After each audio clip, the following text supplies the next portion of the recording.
सावित्रीबाई फुले अमर रहे। जिंदाबाद जिंदाबाद जिंदाबाद।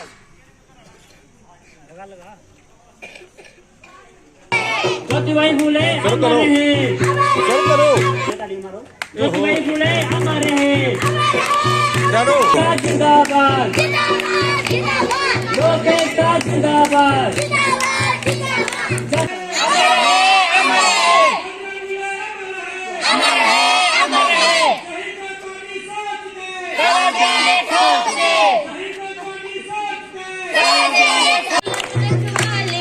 सब एक है, एक है।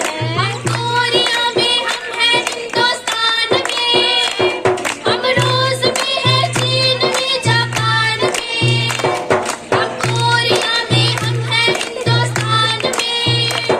हम रूस में है, चीन में, जापान में।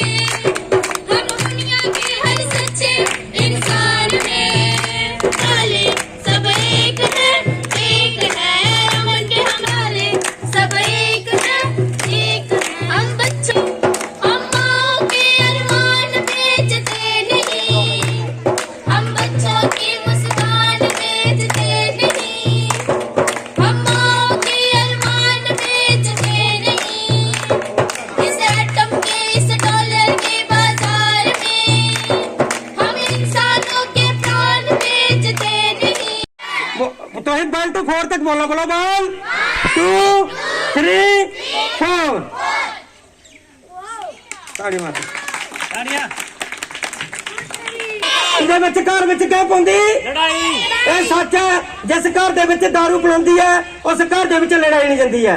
ਤੁਸੀਂ ਦੇਖੋ ਜਿਹੜਾ ਅੱਜ ਦਾ ਦੌਰ ਹੈ 300-400 ਰੁਪਏ ਦਿਹਾੜੀ ਹੈ ਔਰ ਘਰ ਦਾ ਖਰਚਾ ਨਹੀਂ ਚੱਲਦਾ। ਇਹ ਜਿਹੜੀ दारू ਹੈ ਇੱਕ ਜੋੜ ਕਰਦੀ ਹੈ।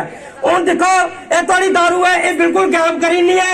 लेकिन जरा कोई दारू पींदा है उसी सारे यो आखन यो कसम खान कि ऐसे दारू नहीं पीके। फुले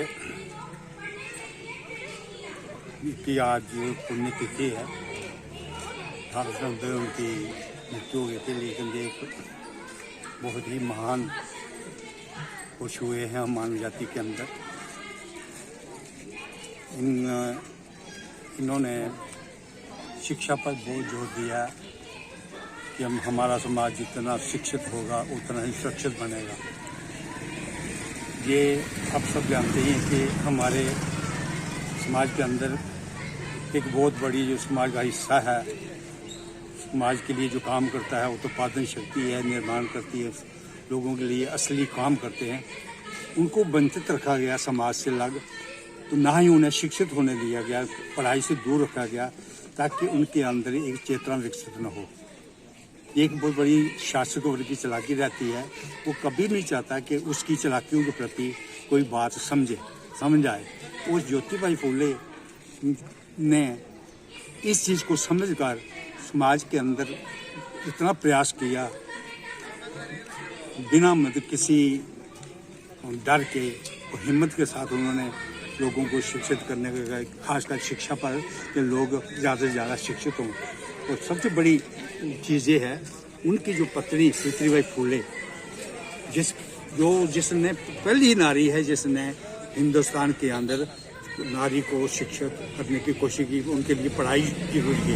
आज जितने भी लोग पढ़े लिखे हैं उनका जो शुरुआत है इन दोनों की देन है। वो सावित्रीबाई फुले के साथ क्या नहीं यात्राएं, उसको बहुत सी यात्राएं झेलनी पड़ी। जो लोगों के अंदर जो मानसिकता थी पुरानी, वो उस पर इतने जुल्म करते थे कि उस पर गंदगी फेंकते थे ताकि किसी तरीके से डर कर निराश होकर घर से भाग जाए।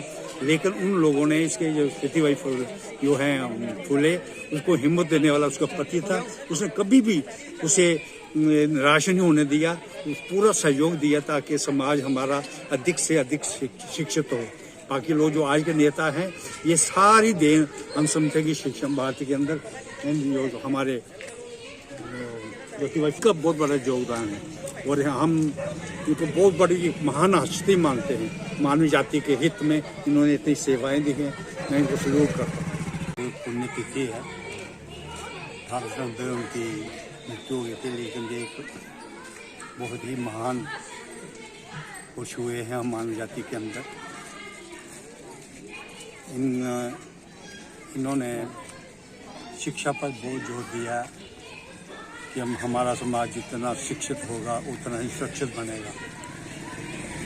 ये आप सब जानते हैं कि हमारे समाज के अंदर एक बहुत बड़ी जो समाज का हिस्सा है, समाज के लिए जो काम करता है, उत्पादन शक्ति है, निर्माण करती है, लोगों के लिए असली काम करते हैं, उनको वंचित रखा गया समाज से अलग। तो ना ही उन्हें शिक्षित होने दिया गया, पढ़ाई से दूर रखा गया ताकि उनके अंदर एक चेतना विकसित न हो। एक बहुत बड़ी शासक वर्ग की चालाकी रहती है, वो कभी नहीं चाहता कि उसकी चालाकियों के प्रति कोई बात समझ आए।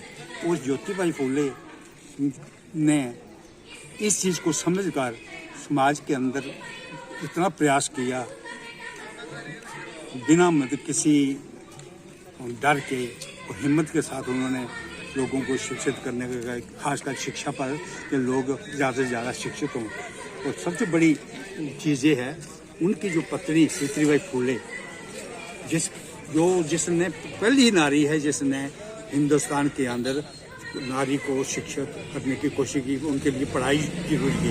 आज जितने भी लोग पढ़े लिखे हैं उनका जो शुरुआत है इन दोनों की देन है। तो सावित्रीबाई फूले के साथ क्या नहीं यात्राएं, उसको बहुत सी यात्राएं झेलनी पड़ी। जो लोगों के अंदर जो मानसिकता थी पुरानी, वो उस पर इतने जुल्म करते थे कि उस पर गंदगी फेंकते थे ताकि किसी तरीके से डर कर निराश होकर घर से भाग जाए। लेकिन उन लोगों ने इसके जो सावित्रीबाई जो है फूले, उसको हिम्मत देने वाला उसका पति था, उसने कभी भी उसे निराश नहीं होने दिया, पूरा सहयोग दिया ताकि समाज हमारा अधिक से अधिक शिक्षित हो।